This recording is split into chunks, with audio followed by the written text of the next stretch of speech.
দেখো বন্ধুরা, চিকেন পকোড়া। আজকে আমি চিকেন পকোড়া বানাচ্ছি, তার জন্য এইসব জিনিসপত্র নিয়েছি। আর তোমার দিয়েছি এখন দিয়ে দেবো লঙ্কা, আদা, এর জিরে, মধ্যে পেঁয়াজ, রসুন, আদা বাটা, গরম মশলা, লঙ্কার গুঁড়ো, গরম মশলা সব সবকিছু কিছু দিয়ে দেওয়া রয়েছে। এবার মেখে আমি এখন আমি এই এখানে মাংসের মধ্যে আমি দিয়ে যে দিচ্ছি। মশলাটা বানিয়েছি দিয়ে দিচ্ছি।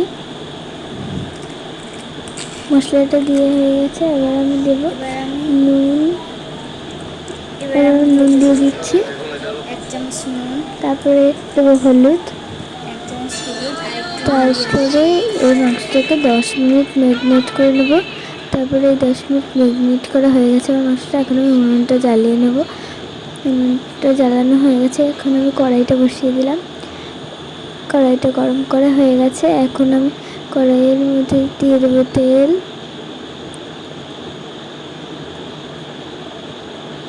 তেলটা গরম হয়ে গেলে আবার দেখাচ্ছি তোমাদের সাথে। তেল গরম হয়ে গেছে। এবার আমি এর মধ্যে একটা একটা করে চিকেন পকোড়াগুলো দিয়ে দেবো। একটা পকোড়া দিয়ে দিলাম, আরও একটা দিয়ে দিয়েছি। এবার একটা পকোড়া দিচ্ছি। এবার এই সব পকোড়াগুলো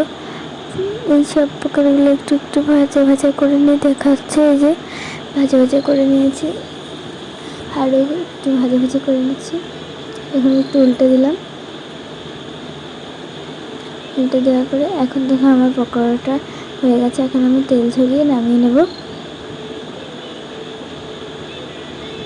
যে আমার মাটির থালাতে আমি নামিয়ে নিচ্ছি।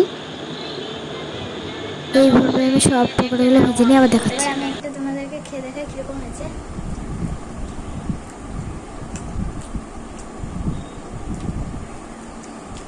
দারুণ! আমাদের এই ভিডিওটা ভালো লাগলে লাইক করো, কমেন্ট করো, সাবস্ক্রাইব করো আর বেল আইকনটা বাজিয়ে দিন।